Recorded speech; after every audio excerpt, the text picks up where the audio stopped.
नमस्कार मित्रों, स्वागत है आपका मेरे YouTube चैनल मोहित यादव एजुकेशन पर।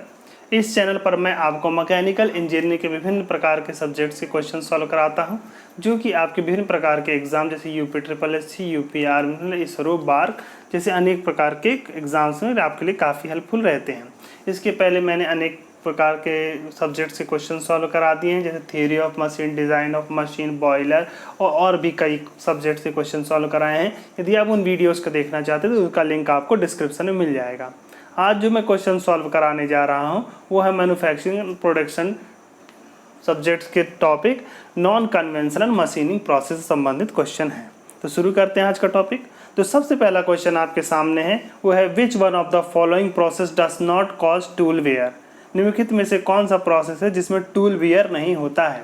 चार ऑप्शन दिए हुए हैं, ultrasonic machining, electrochemical machining, electric discharge machining and anode mechanical machining. तो देखिए सबसे पहला दिया है अल्ट्रासोनिक मशीनिंग। देखिए अल्ट्रासोनिक मशीनिंग में क्या होता है, अल्ट्रासोनिक मशीन में मान लीजिए हमारे पास ये जॉब है और इस जॉब को हमको क्रिएट करना, तो इसमें क्या किया जाता है, इसमें एक स्लरी बनाई जाती है।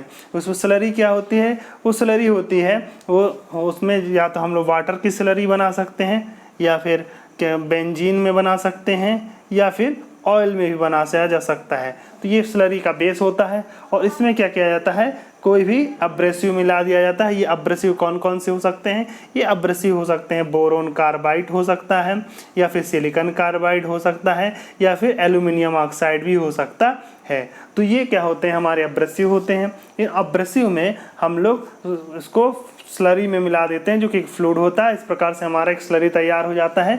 तो अल्ट्रासोनिक मशीनिंग में क्या किया जाता है, जब भी हमको मशीनिंग की जाती है तो उसमें स्लरी को रखा जाता है। तो उस स्लरी में क्या होते हैं, इस प्रकार से अब्रेसिव होते हैं। साथ में हमारे पास एक टूल होता है, ठीक। तो ये टूल क्या होता है, अल्ट्रासोनिक स्पीड से, इसकी मतलब अल्ट्रासोनिक फ्रीक्वेंसी के साथ ये लगातार हैमरिंग एक्शन करता है, मतलब लगातार इस पे इस प्रकार से इम्पैक्ट करता रहता है, जिससे हमारा जो वर्क है उसमें से थोड़ा थोड़ा करके मटेरियल इरोड होता रहता है और साथ में उस स्लरी में मिक्स होता चला जाता है। तो इस एक्शन के द्वारा अल्ट्रासोनिक मशीनिंग की जाती है। तो अल्ट्रासोनिक मशीन में क्योंकि ये जो हम लोग का टूल है और ये हमारा ये वर्क पीस है और ये हमारा टूल है, ये दो इस पर क्या है, दोनों क्या है, लगातार स्लरी के अब्रेसिव कांटेक्ट में आते हैं। तो इसमें टूल भी धीरे धीरे वियर होता रहता है। तो इसमें क्या पूछा है कि इसमें किस मशीनिंग प्रोसेस में टूल वियर नहीं होता। अल्ट्रासोनिक मशीनिंग में तो टूल वियर होता, तो ये हमारा आंसर नहीं हो सकता। अगला दिया है इलेक्ट्रोकेमिकल मशीनिंग। तो देखिए इलेक्ट्रोकेमिकल मशीनिंग जो होता है वो वर्क करता है इस प्रिंसिपल पे, जो हम लोग कहते हैं जिसे इलेक्ट्रोप्लेटिंग का ये रिवर्स होता है। ये इलेक्ट्रोलाइट फंक्शन पे वर्क करता है। तो इसमें क्या होता है, इसमें एक टूल जैसे ये है जिस पर हमको इलेक्ट्रोप्लेटिंग करनी है, जिसमें से आप मटेरियल हमको रिमूव करना है। और दूसरा क्या होता है, दूसरा होता है उसका एनोड, ठीक। तो मतलब एक एनोड होता है और दूसरा कैथोड होता है। तो हमको जिसमें टूल बनाना होता है वो क्या होता है, टूल को कैथोड बनाया जाता है। जो भी हमारा टूल होगा वो कैसा होगा, कैथोड होगा। और जो वर्क पीस होता है वो क्या होता है, एनोड होता है, ठीक। और हम फिर क्या करते हैं, इसके चारों तरफ क्या करते हैं, एक इलेक्ट्रोलाइट की सप्लाई करते हैं। ये मतलब जिस टैंक में रहता है उसमें क्या करते हैं, इलेक्ट्रोलाइट की सप्लाई किया जाता है, ठीक। और जो शेप्ड टूल होता है मतलब जो टूल हमको बनाना होता है, जो भी शेप बनाना होता है, उसका एक मिरर इमेज का टूल होता है। ऐसा समझिए कि जैसे ये हमको एक टूल है और इस पे हमको इस प्रकार का एक शेप बनाना है। तो हम लोग टूल क्या करेंगे, टूल इसका जस्ट मिरर इमेज बनाएंगे। तो और क्या करेंगे, इस टूल को हम लोग कैथोड से जोड़ देंगे, इसको एनोड से जोड़ देंगे, और बीच में इलेक्ट्रोलाइट रहता है। और इस इलेक्ट्रोलाइट के कारण क्या होगा, इसमें से धीरे धीरे छोटे छोटे जो मेटल क्या है, इलेक्ट्रॉन के फॉर्म में निकल के इस पर कलेक्ट होते चले जाते हैं। तो इसमें ध्यान रखना कि ये जो प्रोसेस होता है इसमें किसी प्रकार का टूल वियर नहीं होता, मतलब टूल में किसी प्रकार का कमी नहीं आती, मतलब टूल किसी प्रकार से नुकसान नहीं होता है, ठीक। तो ये टूल वियर नहीं होता, तो यही हमारा आंसर हो जाएगा इलेक्ट्रोकेमिकल मशीनिंग। इलेक्ट्रोकेमिकल मशीनिंग में किसी प्रकार का टूल वियर नहीं होता है।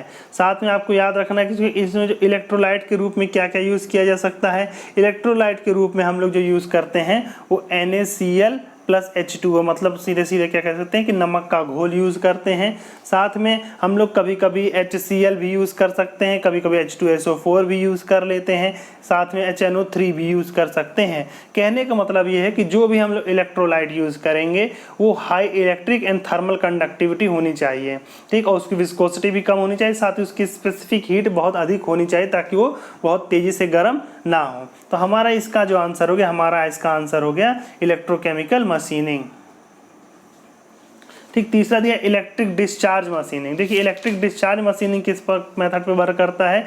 इलेक्ट्रिक डिस्चार्ज मशीनिंग इस मेथड पे वर्क करता है कि जब दो मेटल के बीच में स्पार्क होता है तो मेटल का कुछ पार्ट क्या है एवापोरेट होकर के निकल जाता है। तो इस प्रोसेस का प्रयोग करके हम लोग इलेक्ट्रो डिस्चार्ज मशीनिंग करते हैं। इसमें क्या कि ये भी वैसी प्रकार से जिस प्रकार से है हमको इलेक्ट्रोकेमिकल मशीनिंग है। इसमें जैसे मान लीजिए हमको ऐसा जॉब बनाना है तो जो दूसरा टूल होगा, टूल उसका जस्ट मिरर इमेज बना देते हैं, ठीक, और इसमें जो वर्क पीस होता है, वर्क पीस को एनोड रखा जाता है। इसको क्या रखा जाता है, एनोड रखा जाता है, मतलब पॉजिटिव रखा जाता है, ठीक, और जो हमारा टूल होगा वो क्या होगा, कैथोड होगा, कैथोड यानी नेगेटिव होगा, ठीक। तो ये जब दोनों एक संपर्क में आते हैं तो इन दोनों के बीच में जब गैप बहुत कम हो जाता है तो एक स्पार्किंग होती है, और इस स्पार्किंग के कारण इसमें से मेटल एरोड हो जाता है, ठीक। अब यहाँ ध्यान रखना है आपको कि जो एनोड होता है, एनोड पे मेटल का एरोजन अधिक मात्रा में होता है क्योंकि वो पॉजिटिव होता है, ठीक, और जो कैथोड होता है इसमें भी मेटल का एरोजन होता है, मतलब इसमें भी थोड़ी मात्रा में मेटल स्पार्क के कारण एवापोरेट होकर अलग हो जाता है। लेकिन जो टूल भी है, इसमें जो टूल होता है उस पर कम होता है और एनोड पे अधिक मात्रा में होता है। तो वर्क पीस पे हमको अधिक मेटल रिमूवल दिखाई देता है जबकि टूल पे कम दिखाई देता है। तो इस प्रकार हम कह सकते हैं इसमें भी टूल वियर होता है। तो ये भी इसका आंसर नहीं है, तो ये भी इसका आंसर नहीं है।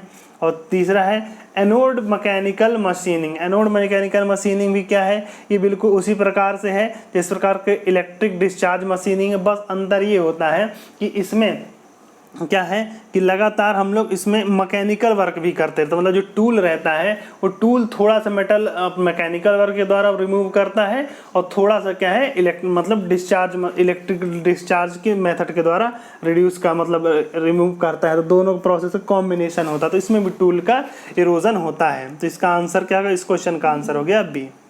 अगला क्वेश्चन ले लेते हैं। अगला क्वेश्चन है match list 1 with list 2। List 1 को लिस्ट 2 से मिलाना है। तो लिस्ट 1 में दिया है मशीनिंग प्रोसेस और लिस्ट 2 में दिया हुआ है associated medium and select the correct answer using the codes given below in the list. और हम लोग करेक्ट आंसर यूज करना है। तो दिया है, तो ए में दिया है kerosene machining, EDM, ECM, EBM, और इसमें ऑप्शन दिया हुआ है kerosene, abrasive salary, vacuum and salt solution. तो देखिए सबसे पहले क्या है, सबसे पहला दिया हुआ अल्ट्रासोनिक मशीनिंग। तो मैंने आपको बताया अल्ट्रासोनिक मशीन में क्या यूज़ करते हैं, हम अब्रेसिव की एक स्लरी यूज़ करते हैं जिसमें अब्रेसिव के रूप में बोरोन कार्बाइड या एल्यूमिनियम ऑक्साइड वगैरह रहते हैं, और स्लरी के रूप में हम लोग क्या यूज़ करते हैं, वाटर, बेंजीन या ऑयल यूज़ करते हैं। तो इसमें क्या है, अल्ट्रासोनिक मशीनिंग में एब्रेसिव स्लरी होता है। तो ए के लिए क्या हो जाएगा, ए के लिए 2 हो जाएगा। ए के लिए 2 कहाँ है, आपके ए में है और बी में है। दूसरा क्या दिया, दूसरा दिया ईडीएम, इलेक्ट्रो डिस्चार्ज मशीनिंग। तो मैंने आपको क्या बताया कि इलेक्ट्रो डिस्चार्ज मशीनिंग में कैरोसिन का यूज़ किया जाता है। इलेक्ट्रो डिस्चार्ज मशीनिंग में क्या यूज़ किया जाता है, कैरोसिन का यूज़ किया जाता है। देखिए ठीक, आप देखो इलेक्ट्रो डिस्चार्ज मशीनिंग में ध्यान रखिए कि एक नए क्या होता है, डाई इलेक्ट्रिक फ्लूइड होता है। देखिए क्या है कि अगर ये हमारे जैसे टूल है और ये वर्क पीस है, तो दोनों के बीच में क्या है, हम लोग गैप मेंटेन करते हैं। अगर इसके बीच में एक फ्लूइड भरा रहता है जो क्या कहलाता है, जिसे डाई इलेक्ट्रिक फ्लूइड कहा जाता है। क्या है, डाई इलेक्ट्रिक फ्लूइड, मतलब ये इलेक्ट्रिसिटी का बैड कंडक्टर होता है, मतलब कुछ अलग होता है, ठीक। तो हम लोग यहाँ पे जो डाई इलेक्ट्रिक फ्लूइड के रूप में यूज़ करते हैं वो यूज़ करते हैं कैरोसिन ऑयल को यूज़ करते हैं, या ट्रांसफार्मर ऑयल को यूज़ करते हैं, या पैराफिन ऑयल को भी यूज़ किया जा सकता है। और इसमें जो टूल मटेरियल के रूप में यूज़ करेंगे, मतलब टूल जिस चीज़ का बना होता है वो हो सकता है कापर का, हो सकता है टंगस्टन का, हो सकता है कास्ट आयरन का, हो सकता है स्टील का, हो सकता है ग्रेफाइट का, हो सकता है सिल्वर टंगस्टन का, हो सकता है कॉपर टंगस्टन का भी हो सकता है। तो टूल मटेरियल के रूप में जो मटेरियल यूज़ करेंगे वो मैंने आपको बता दिया, copper, tungsten, cast iron, steel, graphite, silver tungsten और कॉपर टंगस्टन यूज़ करेंगे। लेकिन यहाँ पे ध्यान रखना होता है आपको कि जो इलेक्ट्रो डिस्चार्ज मशीनिंग होता है उसमें जो वर्क पीस मटेरियल होना चाहिए वो इलेक्ट्रिसिटी का कंडक्टर होना चाहिए। तो यहाँ पे देखिए हम लोग जब सही जोड़ी मिला रहे हैं तो इसमें इन दोनों में से कोई एक आंसर है। तो ईडीएम में हम लोग क्या यूज़ कर सकते हैं, केरोसिन का यूज़ करते हैं ऐसा डाई इलेक्ट्रिक फ्लूइड। तो बी के लिए हो जाएगा 1, तो बी के लिए 1 कहाँ है ये, तो हमारा आंसर जो चूज़ हो गया वो बी हो गया। बाकी मैच कर लेते हैं। ईसीएम के लिए 4, ईसीएम मतलब इलेक्ट्रोकेमिकल मशीनिंग, तो साल्ट सॉल्यूशन। तो मैंने अभी अभी आपको बताया था कि ईसीएम में क्या है, इलेक्ट्रोलाइट के रूप में हम लोग साल्ट सॉल्यूशन यानी नमक का घोल यूज़ कर सकते हैं। तो क्या हो जाएगा, ईसीएम सी के लिए 4 हो जाएगा। EBM vacuum electron beam machining, हमने बताया था कि इलेक्ट्रॉन बीम मशीन में हमेशा क्या है, वैक्यूम में ही करना होता है, क्योंकि अगर वहाँ पर हम वैक्यूम क्रिएट नहीं करेंगे तो हवा के कारण इलेक्ट्रॉन यहाँ से वहाँ रैंडम मोशन करते रहेंगे और हम लोग किसी पॉइंट पर उसको कंसंट्रेट नहीं कर पाएंगे। तो इसका आंसर क्या हो जाएगा, इसका आंसर हो जाएगा बी। अगला क्वेश्चन ले लेते हैं। अगला क्वेश्चन है, consider the following statement in electrochemical grinding. Electrochemical grinding में निम्न बारे में निम्नलिखित कथनों को हम लोग को कंसिडर करना है और उन्हें फिर उसके बाद उसमें करना क्या है, इसमें करना क्या है, which of this statement are correct, इसमें से कौन कौन से स्टेटमेंट करेक्ट हैं। तो शुरू करते हैं। पहला कथन है, a rubber bonded alumina grinding wheel act as the cathode and the work piece as an anode. ठीक, देखिए इसमें क्या है, इलेक्ट्रोकेमिकल ग्राइंडिंग जो है ये इलेक्ट्रोकेमिकल मशीनिंग और मैकेनिकल मशीनिंग दोनों का क्या होता है, मिक्सचर होता है। इसमें जो हम लोग का 10% जो होगा मेटल रिमूवल होगा वो ड्यू टू ग्राइंडिंग होता है और वो बाकी आपका 90% जो मेटल का रिमूवल है वो ड्यू टू केमिकल एक्शन होता है। ठीक, तो 10% ग्राइंडिंग के कारण 90% केमिकल रिएक्शन के कारण होता है। तो देखिए क्या करना है, इसमें करना क्या है कि इन्होंने कहा एक rubber bonded alumina grinding wheel. देखिए सबसे पहले आप ध्यान रखिए कि जो इलेक्ट्रोकेमिकल मशीनिंग होती है उसमें हम लोग का टूल भी इलेक्ट्रिसिटी का कंडक्टर होना चाहिए, साथ में वर्क भी इलेक्ट्रिसिटी का कंडक्टर होना चाहिए। तो इलेक्ट्रोकेमिकल ग्राइंडिंग में क्योंकि रबर बॉन्डेड है तो क्या है, ये टूल जो होगा हमारा विद्युत का कंडक्टर नहीं होगा, इलेक्ट्रिसिटी का कंडक्टर नहीं होगा, सुचालक नहीं होगा। तो ये क्या है कि हम लोग का प्रोसेस इलेक्ट्रोकेमिकल प्रोसेस नहीं हो पाएगा। तो rubber bonded alumina grinding wheel का हम लोग यूज़ नहीं कर सकते हैं। दूसरा दिया एक copper bonded alumina grinding wheel. हाँ, तो ये सही है कि हम लोग copper bonded alumina grinding wheel का प्रयोग कर सकते हैं। एक्ट एज अ कैथोड, ये कैथोड के रूप में होता है। And the workpiece act as an anode, workpiece anode के रूप में कार्य करता है। तो दूसरा कथन सही है। तीसरा इन्होंने कहा है metal removal takes place due to the pressure applied by the grinding wheel. इन्होंने कहा है कि जो इसमें मेटल रिमूवल होता है वो प्रेशर, जो ग्राइंडिंग व्हील के द्वारा प्रेशर अप्लाई किया जाता है उसके कारण होता है। तो नहीं, इसमें मेटल जो रिमूवल होता है 10% किससे होता है, मैकेनिकल एक्शन मतलब ग्राइंडिंग के कारण होता है, और बाकी जो 90% होता है केमिकल एक्शन के कारण होता है। तो तीसरा कथन गलत है। चौथा, metal removal takes place due to electrolysis. Metal का जो रिमूवल होता है इलेक्ट्रोलिसिस यानी केमिकल प्रोसेस द्वारा होता है। तो हाँ, तो केमिकल प्रोसेस द्वारा भी इसमें होता है। तो ये कथन भी सही है। तो हमारे जो कौन कौन से कथन सही हो गए, हमारे कथन सही हो गए दूसरा और चौथा। तो हमारा आंसर क्या हो जाएगा, हमारा आंसर हो जाएगा बी। अगला क्वेश्चन ले लेते हैं। अगला क्वेश्चन है match list 1 with list 2। Match list 1 को लिस्ट 2 से मैच कराना है। तो देखिए एक तरफ दिया machining of conducting materials, B दिया है रूबी रॉड, तीसरा दिया है इलेक्ट्रोलाइट और चौथा दिया है अब्रेसिव स्लरी। ठीक, तो देखिए machining of conductive materials, conductive material की मशीनिंग करने के लिए क्या करना पड़ेगा। ठीक, तो देखिए इसमें सबसे पहले दिया है मशीनिंग ऑफ कंडक्टिव मटेरियल्स। तो मैंने अभी अभी आपको बताया कि कंडक्टिव मटेरियल की मशीनिंग के लिए हम लोग क्या क्या यूज़ कर सकते हैं। हम लोग यूज़ कर सकते हैं ईसीएम यूज़ करते सकते हैं, साथ में ईडीएम भी यूज़ कर सकते हैं। तो अगर कंडक्टिव मटेरियल है तो हम लोग दोनों मेथड यूज़ कर सकते हैं। तो मतलब ए के लिए जो आंसर हो सकता है, वो देखिए क्या क्या हो सकता है, 1 भी हो सकता है और साथ में 2 भी हो सकता है। तो ए के लिए देखिए 1 तो कहीं नहीं दिया, 2 दिया हुआ है। तो सी और डी में से हमारा कोई एक आंसर हो जाएगा। अब देखिए बी के लिए दिया रूबी रॉड। देखिए क्या रूबी रॉड क्या होता है, जब हम लोग लेज़र बीम मशीनिंग करते हैं तो उसमें लेज़र को प्रोड्यूस करने के लिए रूबी रॉड का प्रयोग किया जाता है। जब मैं आपको लेज़र बीम मशीनिंग बता रहा था, तो लेज़र बीम वेल्डिंग बता रहा था, तो उसमें मैंने आपको बताया था कि उसकी संरचना कैसी होती है और उसका सेटअप कैसा होता है। तो जो रूबी रॉड के लिए क्या हो जाएगा, एलबीएम लेज़र बीम मशीनिंग। तो बी के लिए 4, तो बी के लिए 4 दोनों में ही दिया हुआ है। अगला क्वेश्चन ले लेते हैं इलेक्ट्रोलाइट। मैंने आपको बता देखिए 2 चीज़ें हैं यहाँ पे। इलेक्ट्रोलाइट के लिए क्या बचा है, यूएसएम बचा है।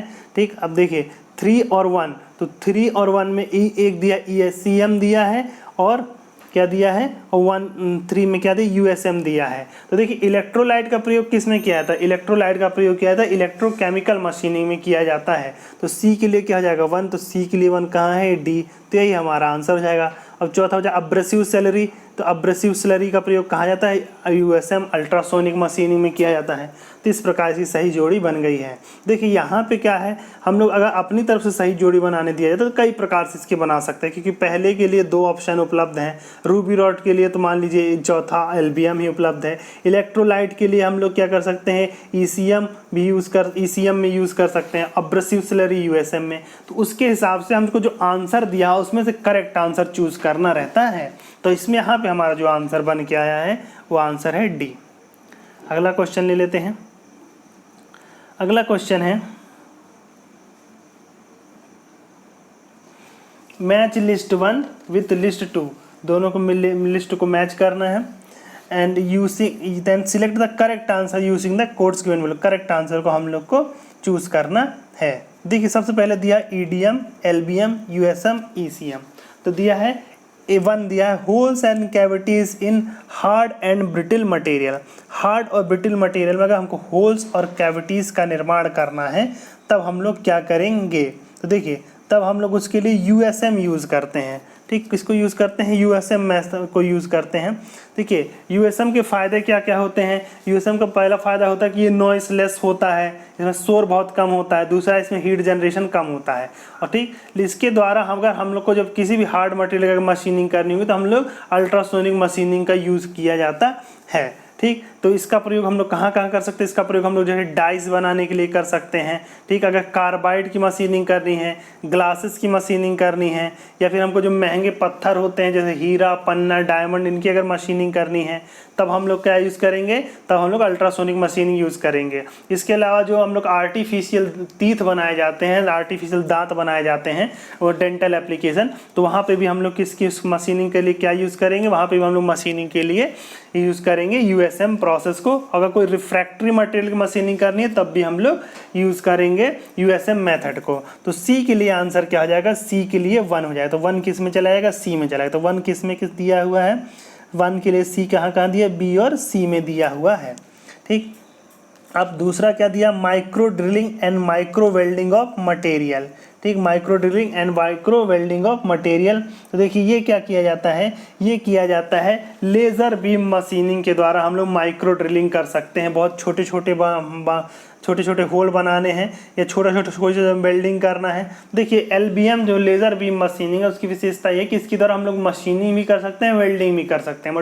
मतलब मेटल को अगर रिमूव करना है तो रिमूव भी कर सकते हैं और 2 मेटल को जोड़ना है तो जोड़ा भी जा सकता है। तो बी के लिए क्या हो जाएगा 2। तो बी के लिए 2 किस में दिया हुआ, बी के लिए 2 दिया हुआ है, दोनों में ही दिया हुआ है। तो अभी भी बी और सी में कोई एक आंसर हो सकता है। तीसरा दिया यूएसएम, तीसरा दिया शेपिंग ऑफ हार्ड मेटल्स और reshaping of cemented carbide tools. तो सीमेंटेड कार्बाइड टूल्स के लिए जो हम लोग यूज़ करेंगे वो कौन सा मेथड यूज़ करेंगे। ठीक, तीसरा दिया है shaping of hard metals and reshaping of cemented carbide tools. देखिए इसमें जो मेटल्स लिखा है, मेटल क्या है, थर्मल कंडक्टिविटी उनकी होती है, इसीलिए इसमें हम लोग क्या है कि यूज़ कर सकते हैं ईडीएम प्रोसेस यूज़ कर सकते हैं। तो देखिए तीसरा ए के लिए क्या हो जाएगा, ए के लिए 3 हो जाएगा, ए के लिए 3। तो आंसर क्या हो जाएगा, यहाँ पे हम लोग चूज़ कर लेंगे, आंसर बी हो जाएगा।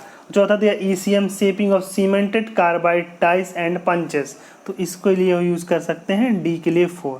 तो डी के लिए 4 हो जाएगा, तो हमारा आंसर क्या हो जाएगा, हमारा आंसर हो जाएगा बी। अगला क्वेश्चन ले लेते हैं। अगला क्वेश्चन इन्होंने कहा है which of the following is are used as a low wearing tool material in electric discharge machining. इन्होंने कहा है निम्नलिखित में से अगर हम लोग को ECA यहाँ पर दिया इलेक्ट्रो डिस्चार्ज मशीन, मतलब EDM प्रोसेस दिया है, तो इसमें अगर हम लोग को टूल यूज़ करना हो तो उसमें कौन सा टूल कम से कम टूल वियर करेगा, मतलब लो वियरिंग टूल मटेरियल का यूज़ कौन सा करते हैं। तो देखिए अगर हम लोग ध्यान दें तो मैंने अभी आपको बताया था जो इलेक्ट्रो डिस्चार्ज मशीनिंग के लिए हम लोग टूल मटेरियल में क्या क्या यूज़ कर सकते हैं, कॉपर यूज़ कर सकते हैं, ठीक, क्या और क्या यूज़ करते हैं, टंगस्टन यूज़ कर सकते हैं, कास्ट आयरन यूज़ कर सकते हैं, स्टील टूल यूज़ कर सकते हैं, ग्रेफाइट यूज़ कर सकते हैं, ग्रेफाइट, ठीक। और इसके अलावा देखिए जो यूज़ कर सकते हैं होते हैं सिल्वर टंगस्टन और कॉपर टंगस्टन का प्रयोग किया जा सकता है। तो ये दोनों जो होते हैं काफ़ी हार्ड टूल मटेरियल होते हैं। तो मोस्टली अगर इलेक्ट्रो डिस्चार्ज मशीन में हमको किसी बहुत हार्ड मटेरियल की मशीनिंग करनी होती है तो वहाँ पे हम लोग क्या करेंगे, वहाँ पे हम लोग इन्हीं दोनों का प्रयोग करेंगे, सिल्वर टंगस्टन और कॉपर टंगस्टन का। तो देखिए कौन कौन से आंसर दिए हुए हैं। आंसर दिया हुआ है कॉपर एंड ब्रास, ये भी टूल मटेरियल होते हैं ईडीएम के, लेकिन हार्ड मटेरियल के लिए और जहाँ पे हमको टूल वियर काफ़ी कम चाहिए तो वहाँ पे हम लोग इसका यूज़ नहीं करेंगे क्योंकि सॉफ्ट नेचर के होते हैं। एल्यूमिनियम और ग्रेफाइट भी सॉफ्ट नेचर के होते हैं। सिल्वर टंगस्टन और कॉपर टंगस्टन इसका बेस्ट आंसर है। कास्ट आयरन, ये देखिए अगर ये पूछा जाता कि इलेक्ट्रो डिस्चार्ज मशीन में टूल मटेरियल के रूप में हम क्या यूज़ कर सकते हैं, तो इसमें से किसी का भी हम लोग यूज़ कर सकते हैं। लेकिन अगर टूल वियर के रूप में देखें तो सबसे कम टूल वियर के रूप में किसका यूज़ करेंगे, तो उस कंडीशन में हम लोग यूज़ करेंगे silver tungsten and copper tungsten, ठीक। देखिए यद्यपि यहाँ पे जो दिए हुए मटेरियल हैं उसमें जो सबसे अधिक टेम्परेचर तक जो बियर कर सकता है वो ग्रेफाइट है, ठीक। ग्रेफाइट लगभग 3500 डिग्री सेल्सियस तक इसका प्रयोग हम लोग कर सकते हैं मशीनिंग करने के लिए। लेकिन इसमें क्या है, इस ग्रेफाइट क्या होता है, नेचर में सॉफ्ट होता है, ठीक। एकदम देखिए जितने प्रॉपर्टीज़ जो हीरे की प्रॉपर्टीज़ होती हैं और ग्रेफाइट की प्रॉपर्टीज़ होती है, देखो ये दोनों कार्बन के ही अपार रूप हैं, लेकिन दोनों का नेचर एकदम अपोजिट होता है। हीरा जो सबसे हार्ड मटेरियल है वही ग्रेफाइट क्या है, सॉफ्ट नेचर का होता है।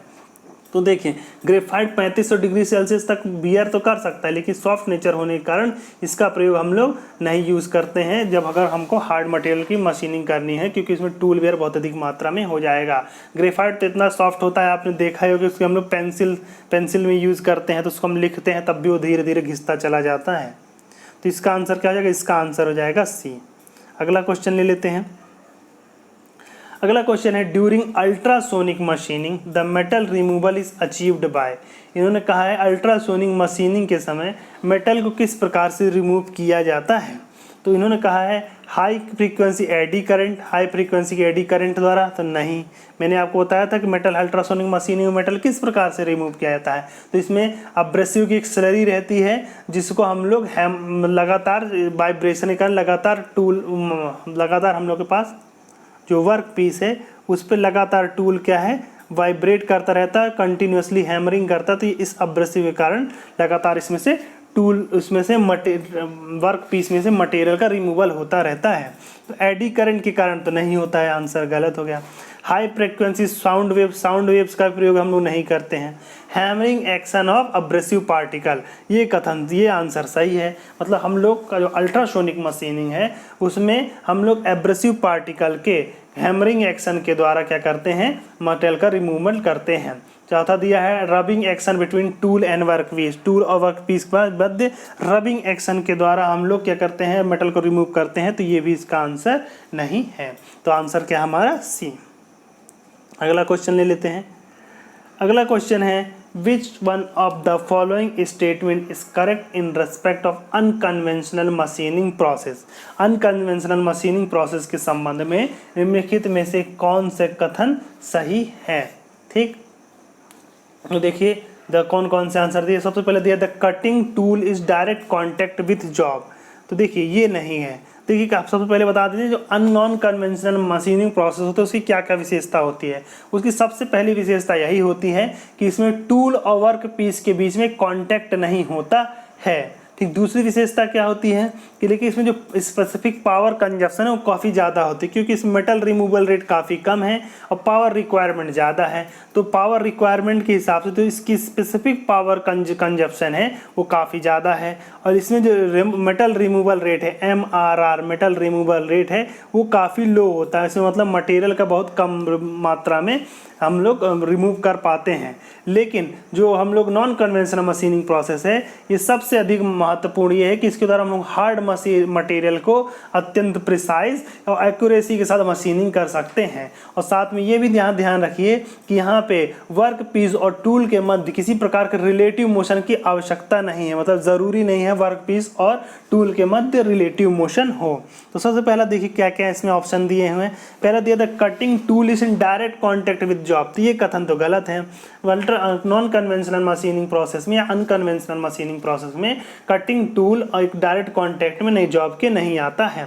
दूसरा दिया tool material needs to be harder than the job material, ये कथन भी गलत है। इन्होंने कहा है कि जो टूल मटेरियल है वो हमेशा ही वर्कपीस मटेरियल से हार्ड होना चाहिए, तो ऐसा ज़रूरी नहीं है। उदाहरण के लिए इलेक्ट्रोकेमिकल मशीनिंग है, उसमें अगर एक हार्ड मटेरियल है, दूसरा हमारा मान लीजिए कैथोड अगर हार्ड मटेरियल है और एनोड क्या है हमारा, सॉरी एनोड हमारा वर्कपीस होता है, वो अगर हार्ड मटेरियल है तो हमको कैथोड के रूप में ज़रूरी नहीं कि हम उससे भी हार्ड मटेरियल लेकर आएँ। जबकि कन्वेंशनल मशीनिंग प्रोसेस में आपको ध्यान रखना होता है कि जो हमारा टूल है वो हमेशा ही वर्कपीस से अधिक हार्डर होगा। तो तीसरा ये तो कथन भी गलत हो गया। तीसरा the tool is never in contact with the job, the tool job के कांटेक्ट में कभी नहीं होता, तो ये कथन सही है। चौथा दिया है there has to be relative motion between the tool and the job, दोनों के मध्य में रिलेटिव मोशन होना आवश्यक है, तो ये भी कथन गलत है। तो हमारा आंसर क्या होगा, हमारा आंसर हो गया सी। नॉन कन्वेंशनल मशीनिंग प्रोसेस यही विशेषता होती है कि टूल और जॉब एक दूसरे के कॉन्टैक्ट में आए या ना आए, दोनों के बीच रिलेटिव मोशन हो या ना हो, लेकिन मशीनिंग होती है। अगला क्वेश्चन ले लेते हैं। अगला क्वेश्चन है by which of the following process the metal metering holes in injector nozzle of diesel engine are suitably made. इन्होंने पूछा है कि जो डीजल इंजन के इंजेक्टर नोजल्स होते हैं उसके जो होल बनाए जाते हैं, मीटरिंग होल्स मतलब जो इंजेक्ट करने के लिए होल बनाए जाते हैं, वो किस प्रोसेस के बनाए जाते हैं। ठीक, तो देखिए इन्होंने 4 ऑप्शन दिया, ultrasonic machining, abrasive jet machining, electron beam machining and chemical machining. तो देखिए ये अल्ट्रासोनिक मशीनिंग होती है, इसके द्वारा देखिए सबसे पहले ध्यान रखिए जो इंजेक्टर नोजल होता है उसका जो होल होता है काफ़ी फाइन होता है, काफ़ी पतला होता है। तो देखिए अल्ट्रासोनिक मशीनिंग के द्वारा एकदम हम लोग पतला होल नहीं बना सकते हैं। अब्रेसिव जेट मशीनिंग देखिए क्या प्रोसेस होता है। अब्रेसिव जेट मशीनिंग का प्रयोग किया जाता है, इसकी हमारे पास एक सरफेस है और इसकी हमको सतह को साफ़ करना है, काफ़ी गंदी है या फिर इसमें काफ़ी डर्ट है या इसको हमको फिनिशिंग करते हैं, तो हम लोग अब्रेसिव जेट मशीनिंग का प्रयोग करते हैं। अब्रेसिव जेट मशीनिंग में क्या किया जाता है, इसमें हम लोग एयर या हाई प्रेशर गैस के साथ हम लोग अब्रेसिव यूज़ करते हैं, और ये अब्रेसिव के साथ जैसे हम लोग पास एयर है, ठीक, एयर इसमें एब्रेसिव को क्या है मिक्स कर देते हैं और नोजल की सहायता से इसको वर्क पीस के ऊपर सप्लाई किया जाता है। तो जो अब्रेसिव इस पर स्ट्राइक करते हैं तो स्ट्राइक के कारण इसकी जो ऊपरी सतह है वो उसमें से अलग होने लगती है, तो इस बार लगभग तो उसकी सतह से ऊपर जो डर्ट या स्केल है वो समाप्त हो जाते हैं। तो ये जो प्रोसेस कहलाता है अब्रेसिव जेट मशीनिंग कहलाता है। अब्रेसिव जेट मशीनिंग में जो हम लोग अब्रेसिव यूज़ करते हैं वो मोस्टली जो होता है वही एल्यूमिना होता है, मतलब Al2O3 होता है या सिलिकॉन कार्बाइड होता है या बोरोन कार्बाइड होता है, B4C कहते हैं। ठीक, अगर पॉलिशिंग करना होता है तो हम लोग NaHCO3 का यूज़ करते हैं। अगर हम लोग पॉलिशिंग करना हो तो हम लोग क्या यूज़ करेंगे, NaHCO3 का यूज़ करेंगे। तो इस प्रकार से हम लोग एब्रेसिव जेट मशीनिंग का प्रयोग करते हैं। ठीक, तो एब्रेसिव जेट मशीनिंग के द्वारा हम लोग होल से नहीं निर्माण कर सकते, इसके द्वारा किसी सतह की फिनिशिंग की जाती है। तीसरा दिया इलेक्ट्रॉन बीम मशीनिंग, तो यही इसका आंसर है। अगर हम लोग को इंजेक्टर नोजल डीजल इंजन के इंजेक्टर नोजल का में फाइन होल करना है, काफ़ी छोटा होल करना है, तो हम लोग क्या इलेक्ट्रॉन बीम मशीनिंग या कभी कभी लेज़र बीम मशीनिंग का भी प्रयोग किया जाता है। अगर दोनों में से कोई भी आंसर दिया तो दोनों ही करेक्ट हो जाते। तीसरा दिया केमिकल मशीनिंग के द्वारा किसी सरफेस पे काम किया जा सकता है, उसके द्वारा किसी होल का निर्माण नहीं किया जा सकता। तो फाइन होल का अगर हमको निर्माण करना है तो हम लेज़र बीम मशीनिंग यूज़ करेंगे या इलेक्ट्रॉन बीम मशीनिंग यूज़ करेंगे। ठीक, तो इसका आंसर क्या होगा, इसका आंसर सी हो गया। अगला क्वेश्चन ले लेते हैं, USM has a good machining performance for. इन्होंने कहा है कि USM के द्वारा किस मेटल की जो हम लोग मशीनिंग करेंगे तो ज़्यादा अच्छा परफॉर्मेंस देगा। देखिए जो अल्ट्रासोनिक मशीनिंग है वो मेनली हार्ड और ब्रिटल मटेरियल्स के लिए बेस्ट ऑप्शन होता है, या फिर हमारा कोई रिफ्रैक्टरी मटेरियल उसके लिए। तो देखिए एल्यूमिनियम दिया है, स्टील दिया है, सुपर एलॉयज दिया है, रिफ्रैक्टरी मटेरियल दिया है। तो जो अल्ट्रासोनिक मशीनिंग USM है वो बेस्ट सूटेड होता है रिफ्रैक्टरी मटेरियल्स के लिए। किसके लिए होता है? रिफ्रैक्टरी मटेरियल के लिए बेस्ट ऑप्शन होता है। तो अगला क्वेश्चन, ठीक, तो ये इसका आंसर हो जाएगा। अगला क्वेश्चन ले लेते हैं। अगला क्वेश्चन है which of the following process has very high metal removal rate efficiency. इन्होंने कहा है कि निम्नलिखित में से किस मशीनिंग प्रोसेस में मेटल रिमूवल रेट सबसे अधिक होता है या मेटल रिमूवल रेट की एफिशिएंसी सबसे अधिक होती है। तो देखिए मैं इसको बता देता हूँ सबका। देखिए जो दिया है सबसे पहले इलेक्ट्रॉन बीम मशीनिंग दिया है EBM। इसमें जो मेटल रिमूवल रेट MRR होता है ये होता है लगभग 10 mm³ पर मिनट होता है। कितना होता है? 10 mm³ पर मिनट होता है। दूसरा दिया इलेक्ट्रोकेमिकल मशीन। तो इलेक्ट्रोकेमिकल मशीन जो मेटल रिमूवल रेट होता है ये लगभग होता है 15 × 10³ mm³ पर मिनट होता है। mm³ पर मिनट 15 मतलब 15,000 mm³ पर मिनट। अगर EDM की बात करें, इलेक्ट्रो डिस्चार्ज मशीनिंग की करें, तो इसमें जो मेटल रिमूवल रेट होता है ये लगभग 5,000 mm³ पर मिनट होता है। और जो PAM दिया है प्लाज्मा आर्क मशीनिंग, इसमें जो मेटल रिमूवल रेट होता है ये होता है 150 × 10⁻³ mm³ पर मिनट होता है। तो इस प्रकार से हम लोग सभी के देख लिए हैं कि मेटल रिमूवल रेट किसका क्या होता है। तो सबसे अधिक मेटल रिमूवल रेट किसका देखने को मिलता है? हमको प्लाज्मा आर्क मशीनिंग का मिलता है। देखिए प्लाज्मा आर्क से हम लोग वेल्डिंग भी कर सकते हैं, मशीनिंग भी कर सकते हैं, इसी प्रकार लेज़र बीम से भी, इलेक्ट्रॉन बीम से भी। तो ये तीनों जो है प्लाज्मा आर्क, इलेक्ट्रॉन बीम और लेज़र बीम, ये तीनों क्या है? इस प्रकार के प्रोसेस है जिसके द्वारा हम लोग आसानी मशीनिंग करना चाहे तो मशीनिंग कर ले सकते हैं और अगर वेल्डिंग करना चाहे तो वेल्डिंग कर सकते हैं। तो इसका आंसर हो गया D। अगला क्वेश्चन ले लेते हैं। अगला क्वेश्चन दिया है consider the following reason for using non conventional machining process. इन्होंने कहा है नॉन कन्वेंशनल मशीनिंग प्रोसेस के लिए निम्नलिखित कथनों पर विचार करना है। दिया है which non conventional machining process क्यों यूज़ करते हैं इसके विषय में विचार करना है। तो दिया है which of the above correct, मतलब हम लोग नॉन कन्वेंशनल मशीनिंग प्रोसेस किन किन अवस्थाओं में यूज़ करेंगे। इन्होंने कहा है हाई स्ट्रेंथ एलॉय। तो जब हाई स्ट्रेंथ एलॉय होता है तब हम लोग non conventional machining process use कर सकते हैं।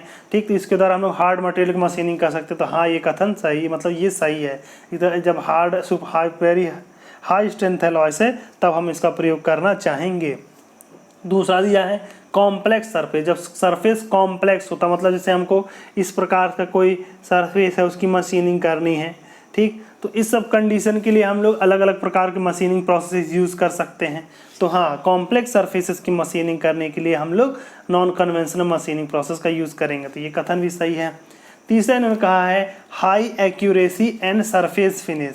अगर हमको हाई एक्यूरेसी और सरफेस फिनिश चाहिए तब भी हम लोग नॉन कन्वेंशनल मशीनिंग प्रोसेस का यूज़ करेंगे। तो ये कथन भी सही है। तो किस कारणों से यूज़ कर सकते हैं? तीनों कारणों से यूज़ कर सकते हैं। तो हमारा आंसर क्या हो जाएगा? हमारा आंसर हो जाएगा D। हमारा आंसर क्या हो जाएगा? हमारा आंसर हो जाएगा D।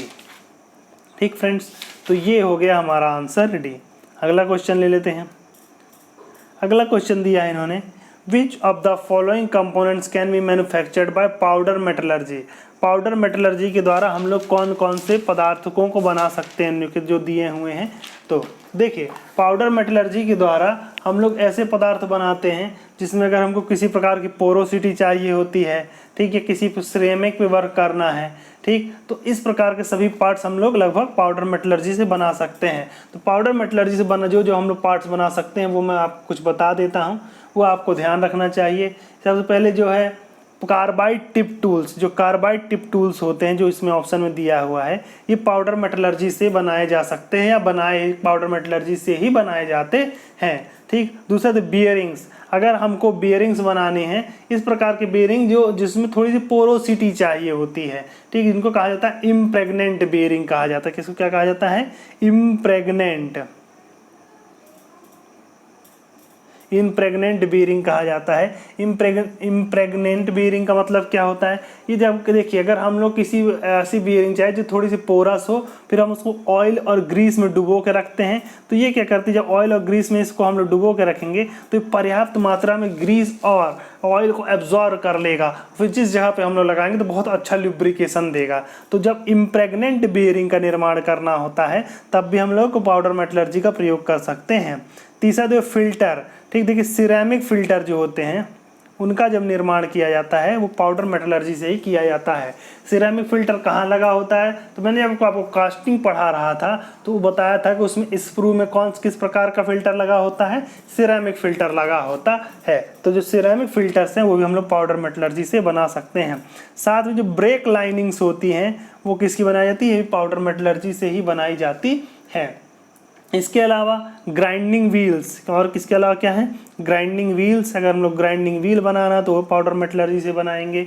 जो हम लोग बॉल पॉइंट पेन के छोटे छोटे बॉल्स होते हैं, मतलब जो बॉल पेन होता है उसका जो बॉल होता है वो पाउडर मेटलर्जी से बनाए जाते हैं। इसके अलावा हम लोग छोटे छोटे गियर्स बना सकते हैं, कैम्स बना सकते हैं, ठीक। और अगर ऑटोमोबाइल कंपोनेंट्स के बारे में बात करें तो पिस्टन रिंग बना सकते हैं, वाल्व गाइड बना सकते हैं, कनेक्टिंग रॉड भी बनाई जा सकती है और हाइड्रोलिक पिस्टन भी बनाए जा सकते हैं, ठीक। तो इस प्रकार से हम लोग पाउडर मेटलर्जी से निम्नलिखित कई प्रकार के प्रोडक्ट बना सकते हैं। तो इन्होंने पूछा निम्नलिखित में से कौन कौन से प्रोडक्ट पाउडर मेटलर्जी से बनते हैं, तो कार्बाइड टिप टूल्स भी बनते हैं, बियरिंग्स भी बनती है, फिल्टर्स भी बनते हैं, ब्रेक लाइनिंग्स भी बनते हैं। तो चारों बनते हैं, तो इसका आंसर क्या जाएगा, इसका आंसर हो जाएगा डी, ठीक। अब देखिए अभी मैंने आपको बताया जो गियर्स बनते थे, गियर्स कई तरीके से बनाए जा सकते हैं। अगर हम लोग कास्टिंग से बना गियर को किस तरह से बना, कास्टिंग से बना सकते हैं, पाउडर मेटलर्जी से बना सकते हैं, अगर हम लोग मशीनिंग से बना सकते हैं, ठीक। और साथ में हम लोग चाहें तो उसको फोर्जिंग से भी बना सकते हैं। तो देखिए अलग अलग प्रोसेस में जो गियर बनते हैं उसकी स्ट्रेंथ क्या होती है। जो कास्टिंग से गियर बनाए जाते हैं, कास्टिंग प्रोसेस से गियर बनाए जाते हैं, इनकी स्ट्रेंथ सबसे कम होती है, मतलब इनकी स्ट्रेंथ कितनी होती है, मिनिमम होती है। और जब डाई फोर्जिंग मेथड से बनाया जाता है, किस मेथड से बनाया जाता है, डाई फोर्जिंग से बनाया जाता है, तब जो इसकी स्ट्रेंथ होती है वो कितनी होती है, तब इसकी स्ट्रेंथ मैक्सिमम होती है। ये बात आप ध्यान रखिएगा, ठीक।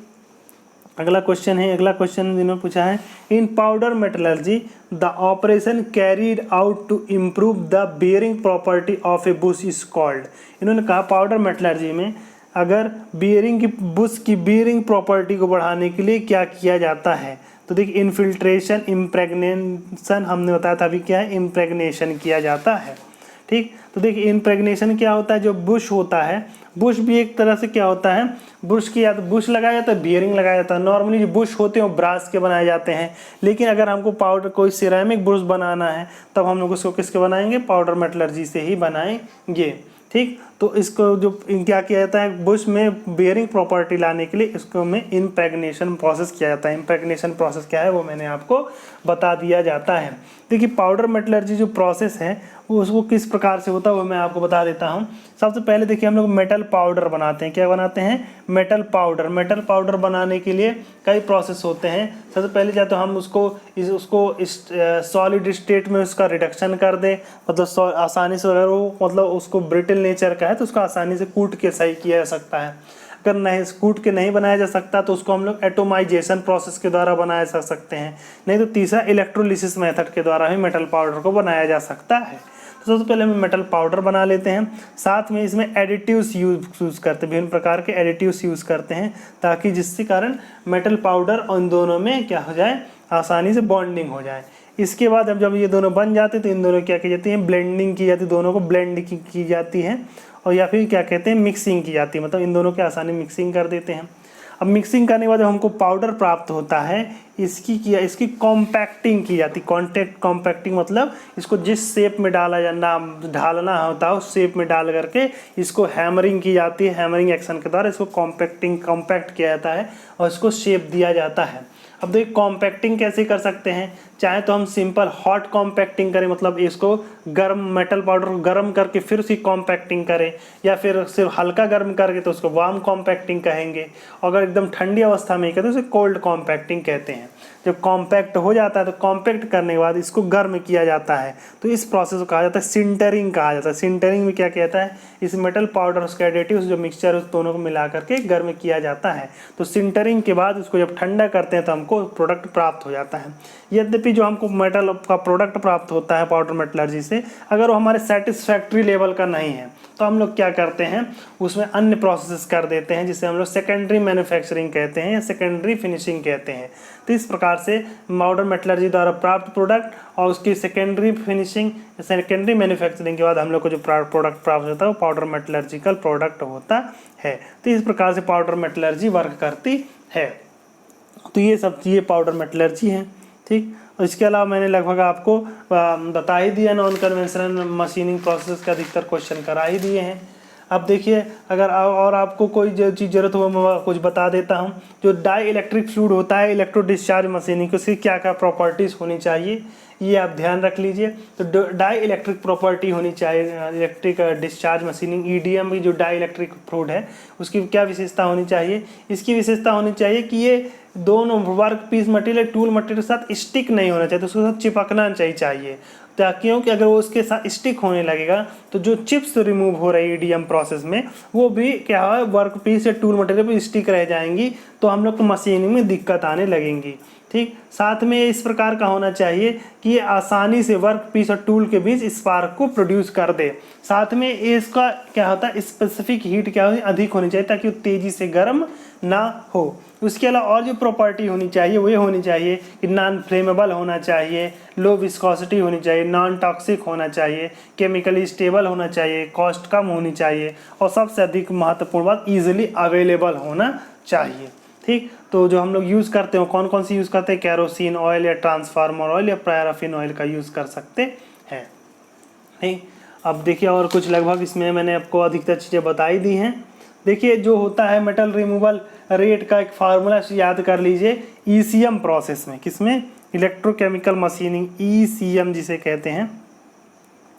ECM प्रोसेस में जो मेटल रिमूवल रेट होता है इसको Q से दर्शाया जाता है, ठीक। इसकी जो वैल्यू होता है फार्मूला होता है AI divided by rho Z F होता है, ठीक। क्या होता है, रो जेड एफ। ये होता है metal removal rate ECM process में होता है। ये इसलिए बता रहा हूँ क्योंकि इस पे कभी कभी छोटे छोटे क्वेश्चन बना दिए जाते हैं। तो इसमें Q क्या है, Q मेटल रिमूवल रेट है, किस चीज़ में, किस में है, ये सेंटीमीटर क्यूब पर सेकेंड में, किस में है, सेंटीमीटर क्यूब पर सेकेंड में है। ए क्या है, A gram atomic weight of work piece metal, जो भी हमारा वर्क पीस मेटल उसका ग्राम एटॉमिक वेट, ठीक। आई क्या है, आई करंट जो सप्लाई की जा रही है, ठीक। रो क्या है, डेंसिटी ऑफ द एनोड है, यानी वर्क पीस मटेरियल का डेंसिटी है। ये किस में है, ये ग्राम पर सेंटीमीटर क्यूब में है, किस में है, ग्राम पर सेंटीमीटर क्यूब में है। जेड क्या है, वैलेंसी है, जो भी हम लोग मेटल जिस पे भी मशीनिंग करें उसकी वैलेंसी है, जैसे कि एल्यूमिनियम की वैलेंसी 3 होती है, ठीक। मैग्नीशियम की 2 होती है और सोडियम की 1 होती है। तो इस प्रकार से अलग अलग की वैलेंसी होती है, तो ये जेड वैलेंसी है। एफ है, यह फैराडे कांस्टेंट है, एफ क्या है, फैराडे कांस्टेंट। देखिए मैंने सबके साथ आपको क्यों बताया, सबकी यूनिट क्या हो, इसकी यूनिट इसमें रखेंगे, इसकी यूनिट इसमें रखेंगे, ठीक। ऐसा इसलिए आई की यूनिट किस में रखेंगे, एम्पियर में रखेंगे।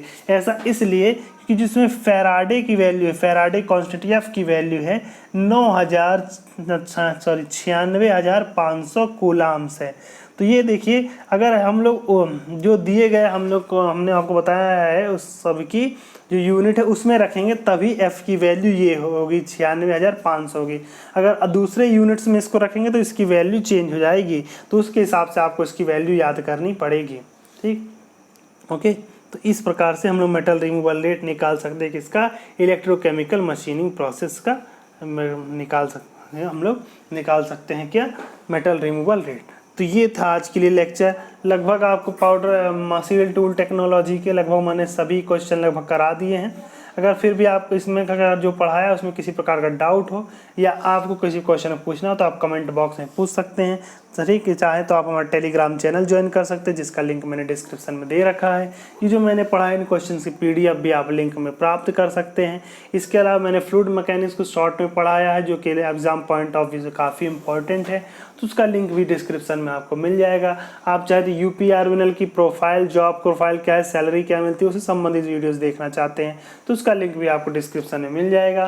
तो फिर मिलूंगा आपके साथ नए सब्जेक्ट के साथ, नए चैप्टर को शुरू करेंगे। तब तक के लिए आप अपनी तैयारी जारी रखिए। किसी प्रकार के डाउट होने पर बेझिझक संपर्क करें, ठीक, क्योंकि कोई भी लक्ष्य बड़ा नहीं, हारा वही जो लड़ा नहीं। धन्यवाद।